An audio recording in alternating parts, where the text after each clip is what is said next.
Hysterectomy यानी कि बच्चेदानी का ऑपरेशन। कई बार ये सवाल होता है कि मैडम बच्चेदानी का ऑपरेशन हुआ है, फास्ट से फास्ट रिकवरी होनी चाहिए, तो इसके लिए हम लोग क्या करें। तो मैं डॉक्टर प्रिया शिवालिक हॉस्पिटल से आपको बताना चाहूंगी कुछ टिप्स जिनको आप फॉलो करें तो आप जल्दी से जल्दी रिकवर हो सकते हैं। सबसे पहला जो बच्चेदानी के बाद की रिकवरी डिपेंड करती है वो डिपेंड करती है आपके ऑपरेशन से पहले के स्टेटस पे। हम औरतों को देखते हैं जो खुद को इतना निग्लेक्ट करती हैं, उनके 12 महीने से दिक्कत है, 1.5 साल से दिक्कत हो रही है, ब्लीडिंग हैवी होती है, पेट दर्द ज़्यादा होता है, डॉक्टर बता चुके हैं ऑपरेशन करवाना है, लेकिन फिर भी लेडीज़ अवॉइड करती हैं, निगलेक्ट करती हैं कि नहीं ऑपरेशन नहीं कराएंगे, ऑपरेशन से तो डर लगता है। तो जब हमारे पास वो ऑपरेशन के लिए आती है, कई बार देखने को मिलता है 4 ग्राम खून है, 6 ग्राम खून है। अब हम उन्हें रिकवर होने के लिए 2 से 3 महीने भी नहीं दे पाते हैं क्योंकि ब्लीडिंग हैवी हो रही है। तो जब भी आपका जो न्यूट्रिशनल स्टेटस है ऑपरेशन से पहले का, वो आपका अच्छा होना बहुत ज़रूरी है।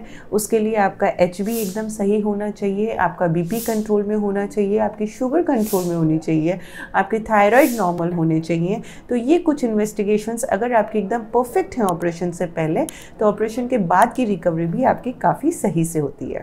दूसरा पॉइंट आता है कि आपने ऑपरेशन कौन से रास्ते से करवाया है। अगर ऑपरेशन पेट खोल के होता है तो इस रिकवरी में थोड़ा सा टाइम लगता है क्योंकि 10 से 15 सेंटीमीटर का कट रहता है।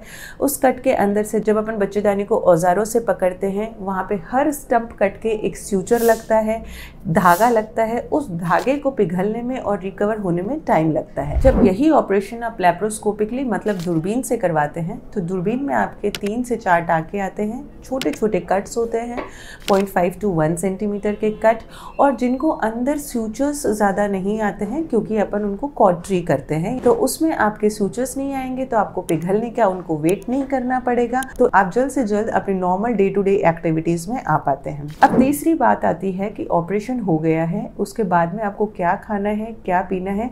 प्लीज़ इसमें आप डॉक्टर की राय मानिए, जो भी आसपास के लोग कहते हैं वो मत मानिए।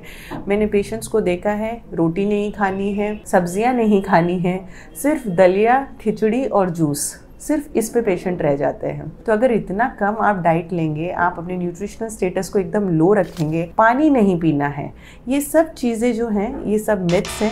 तो प्लीज़ आप अपना जो नॉर्मल डाइट होती है, जैसे कि रोटी भी चाहिए, सब्ज़ी भी चाहिए, बॉडी को पानी भी चाहिए, बॉडी को फाइबर्स भी चाहिए, जैसे कि खीरा हुआ, टमाटर हुआ, पपीता हुआ, ये सारी चीज़ें आपको अपनी नॉर्मल डाइट में लेनी ज़रूरी है। इसी से आपकी रिकवरी ज़्यादा जल्दी होगी। कई लोग दूध, दही कुछ भी नहीं खाते हैं, जबकि आपको डेयरी प्रोडक्ट्स की ज़रूरत है इस टाइम पे। वो आपकी हीलिंग में बहुत मदद करती हैं, खासकर विटामिन C वाली चीज़ें जैसे कि नींबू पानी, संतरा, मौसमी, ये वाली चीज़ें लेनी बहुत ज़रूरी होती है। लेकिन खटाई तो लोग एकदम बंद कर देते हैं कि नहीं खटाई नहीं लेनी है, टाँके खराब हो जाएंगे। तो इन चीज़ों को दिमाग से निकालिए। लास्ट पॉइंट आता है आपकी एक्टिविटी, कि आप कितना एक्टिव हैं ऑपरेशन के बाद में। पेशेंट्स को हमने देखा है वो बेड से उठना ही पसंद नहीं करते कि नहीं ऑपरेशन हुआ है, टाँके खराब हो जाएंगे। जी नहीं, आपकी एक्टिविटी जितनी ज़्यादा होगी उतना आपका ब्लड सर्कुलेशन अच्छा होगा, उतनी जल्दी आपकी रिकवरी होगी। तो आपको डेली वॉक करना बहुत ज़रूरी है। ऑपरेशन के दूसरे दिन ही हम पेशेंट को वॉक करा देते हैं और खास हिदायत देते हैं कि आप डेली ज़्यादा से ज़्यादा वॉक करें। आफ्टर 7 डेज या आफ्टर 15 डेज आप अपने रेगुलर वर्क में थोड़ा थोड़ा इन्वॉल्व होना शुरू हो। और जो 3 महीने का और जो 6 महीने का परहेज लोग करते हैं, प्लीज़ उसे बंद करिए, क्योंकि जितना आप लिथार्जिक रहेंगे, जितना आप बेड पे सोते रहेंगे, उतने ही आपकी रिकवरी लेट होती है। तो मैंने आपको जो टिप्स दी हैं, खासकर इनको फॉलो कीजिए,